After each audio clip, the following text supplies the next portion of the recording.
Hello everybody, welcome back to another video. We have something special on the bench today. This is the first mechanical watch that I ever bought. It's a Hamilton 974 16 size 17 jewel movement, made around 1916 in a beautiful Art Deco case.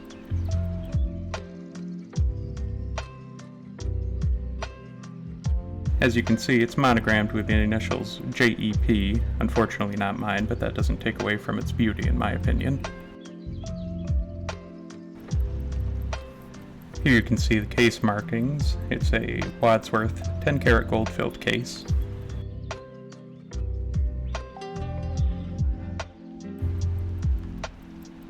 I was and still am shocked that this dial is in such good condition. Usually these metal dials will tarnish and look faded over time, but apart from some missing paint at the 3 and 9 numerals, this is still in fantastic condition.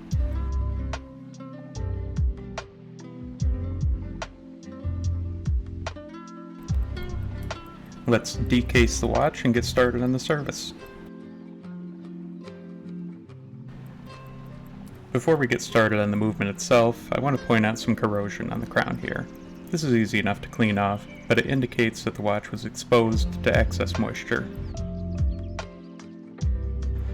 You can also see more corrosion around the stem area, as well as quite a bit of gunk that has built up over time, so we'll make sure to give that some extra attention during the cleaning process.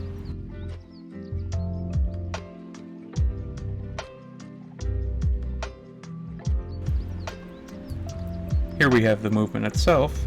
We'll start by removing the dust ring.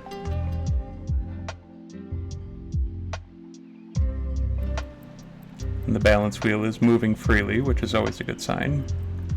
Now onto the dial side, we get a better look at these nice blued steel hands and that lovely floral design in the center of the dial.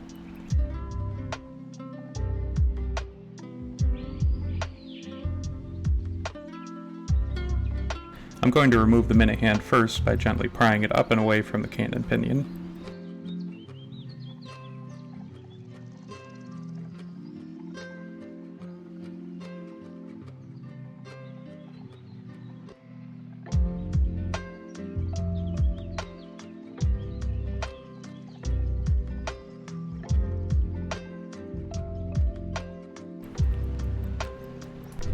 You can see there's no rust on the underside of the minute hand.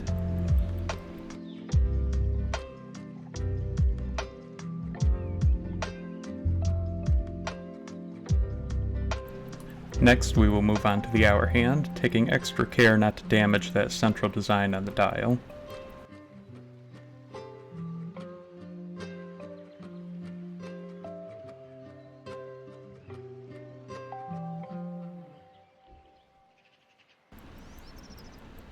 No rust on the hour hand either, which is a good sign that the movement itself hasn't experienced any of that excess moisture that the case had.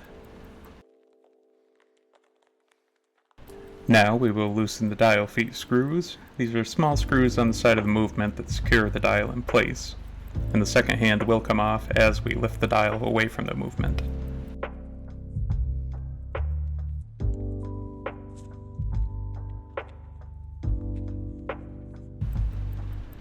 And here we get the first look at the keyless works. I am glad to see no rust or broken parts anywhere.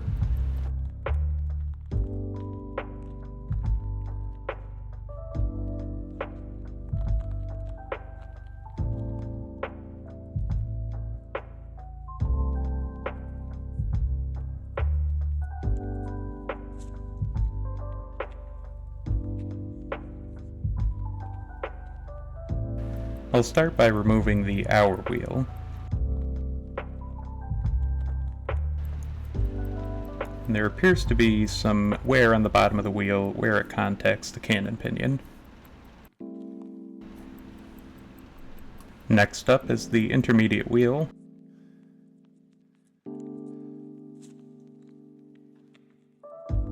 Which looks fine.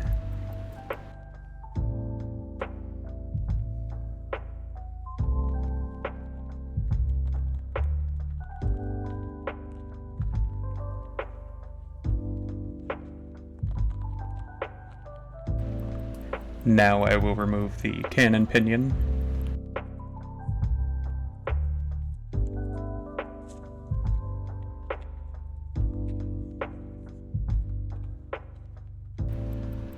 Before I do any more work dial side, I will flip the movement over and remove the balance wheel.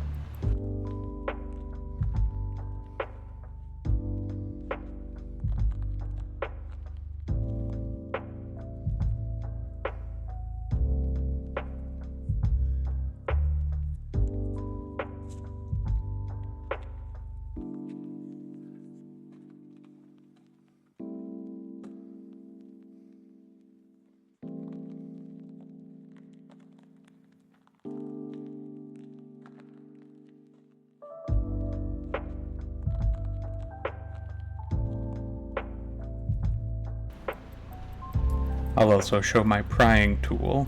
This is a modified screwdriver that I've blunted and rounded the corners on. I use it to pry the plates apart. It's important to use something like this rather than a sharp screwdriver or a pair of tweezers so that you can avoid damaging the plates and creating any unnecessary scratches.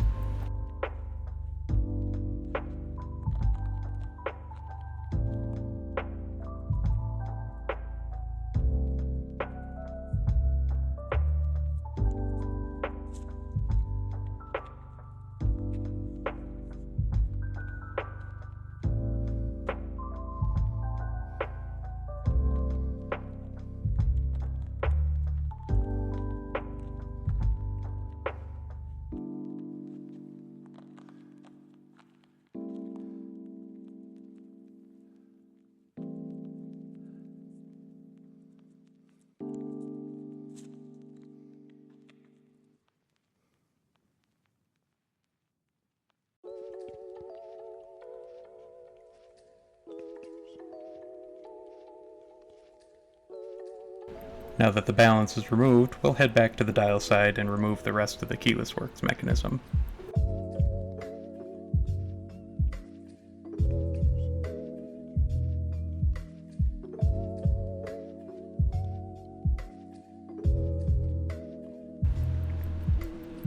This spring is just not wanting to come out, so I'm going to leave it in there for now.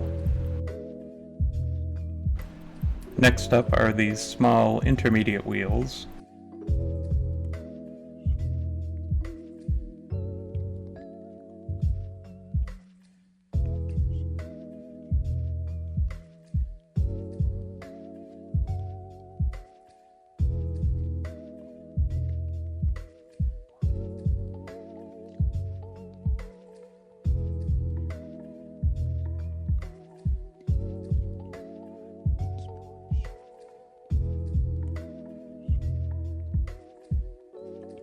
And with that, the dial side disassembly is complete for now. So let's flip back over and get to work on the gear train.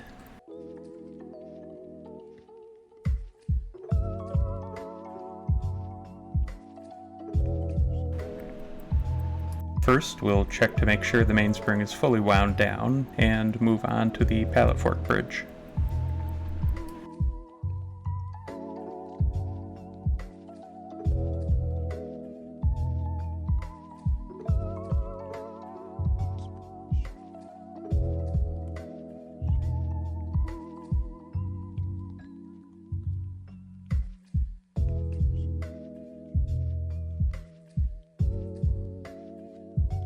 What I'm noticing at this point is just how sticky everything feels, including the screws.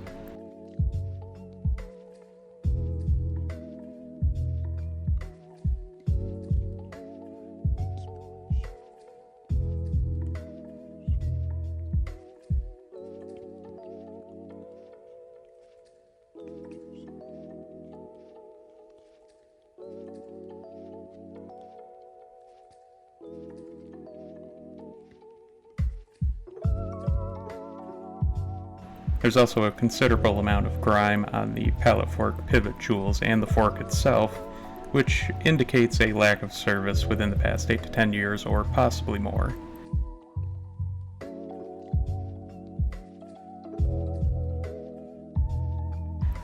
I'm hoping you can see this bluish goop on the pallet fork itself. This is old lubricant that's gotten debris mixed in with it and it's gummed up. This is the kind of thing that will wear down pivots and gears over time, and why it's important to have your watches serviced every 4 to 6 years.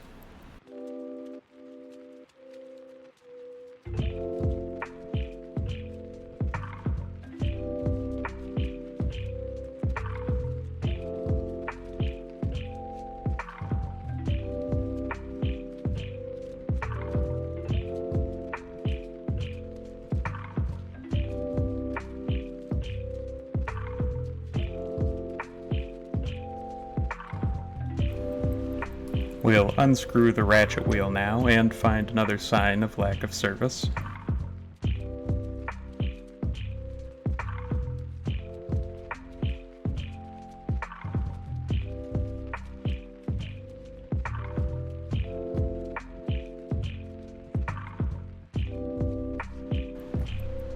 Old oil can travel to places that it shouldn't be, which can cause anything from low amplitude, damage to the pivots, and even damage to the plating on the watch itself.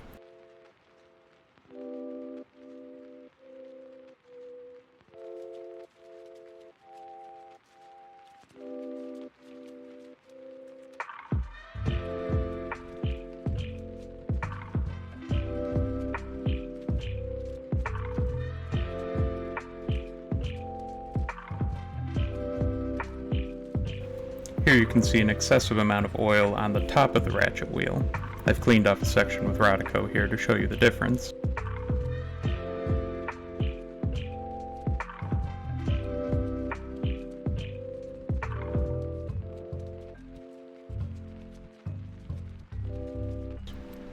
Also here on the underside of this piece is a sheen of oil.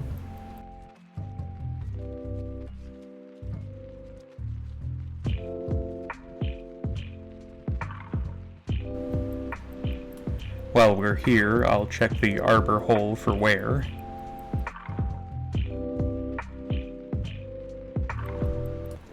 It is a little loose, so I will tighten that up after cleaning.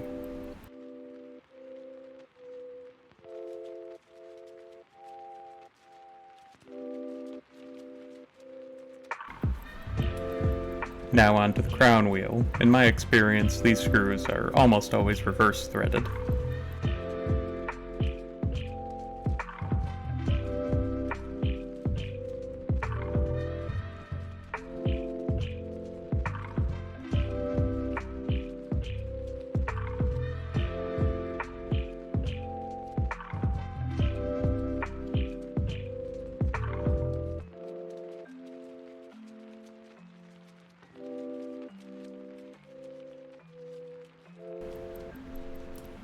And again, I'm noticing just an extreme amount of stickiness from old gummed up lubrication.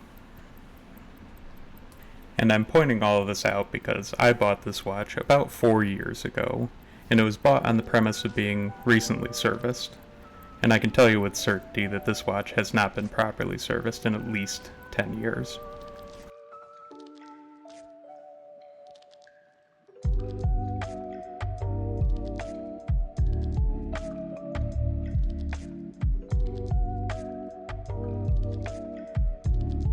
So buyer beware, when you see a watch for sale that was quote-unquote recently serviced, it isn't always going to be truthful.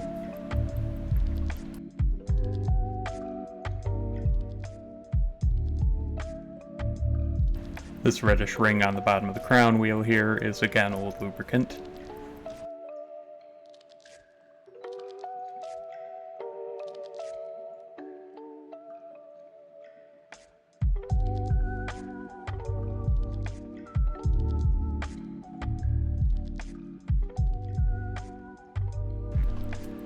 Let's unscrew the plates now.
I'm noticing that some of the screws aren't fully tightened, which is another sign that either this watch hasn't been serviced in a long time, or perhaps an inexperienced person serviced this.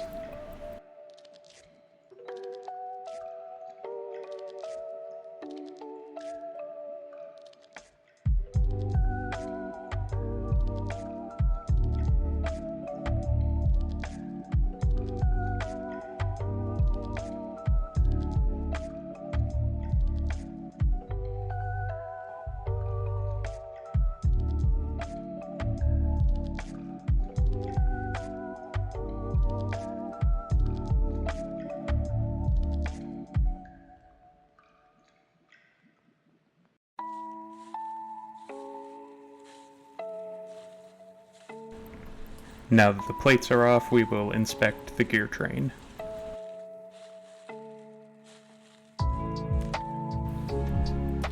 The center wheel pivots look fine.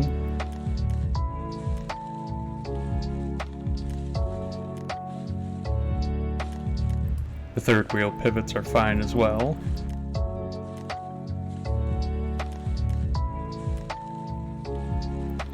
The fourth wheel pivots are fine. There are some fibers on the wheel though.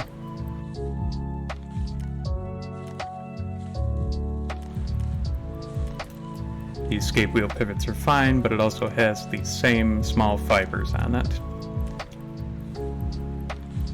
And the teeth of the escape wheel still have a good amount of material on them. Brass escape wheel teeth like this can wear out over time, especially if they are run without having been properly serviced. You might not be able to see this, but there is old 9010 lubricant gummed up all over the escape wheel, and this is a perfect example of why you would want to use 9415 if you have it, as it will stay in place much better.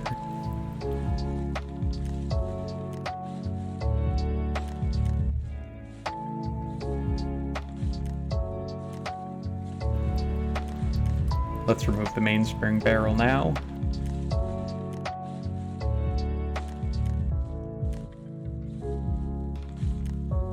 And the clutch system.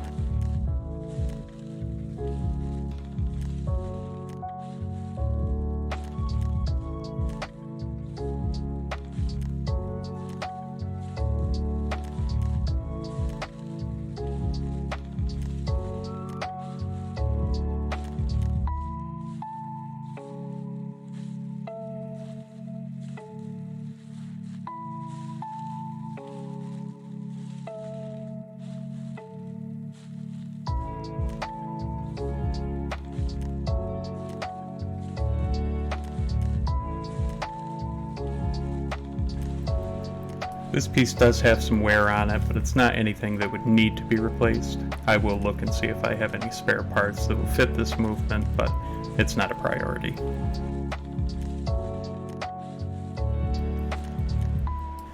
We'll pop the barrel open now and get a look at the mainspring.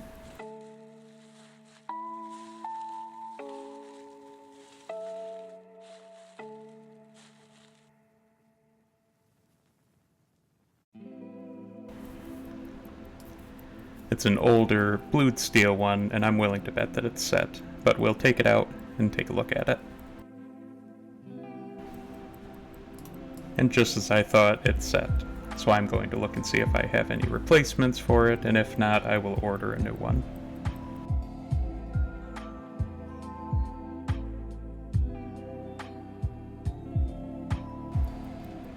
We'll take the balance off now to inspect the hairspring and the pivots.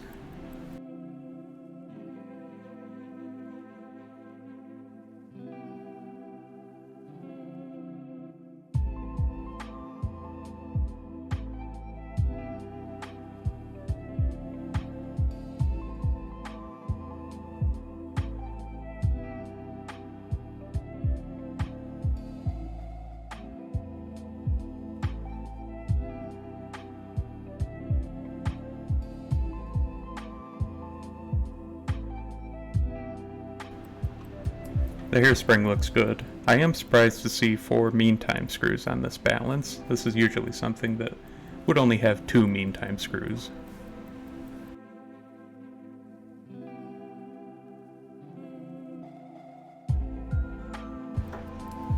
The balance pivots look fine.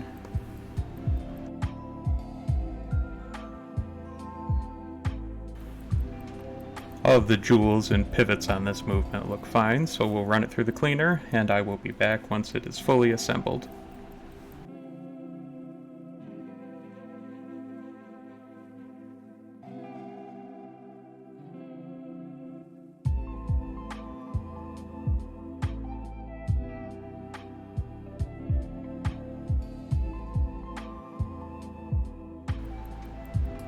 Here's the movement reassembled, cleaned, and lubricated.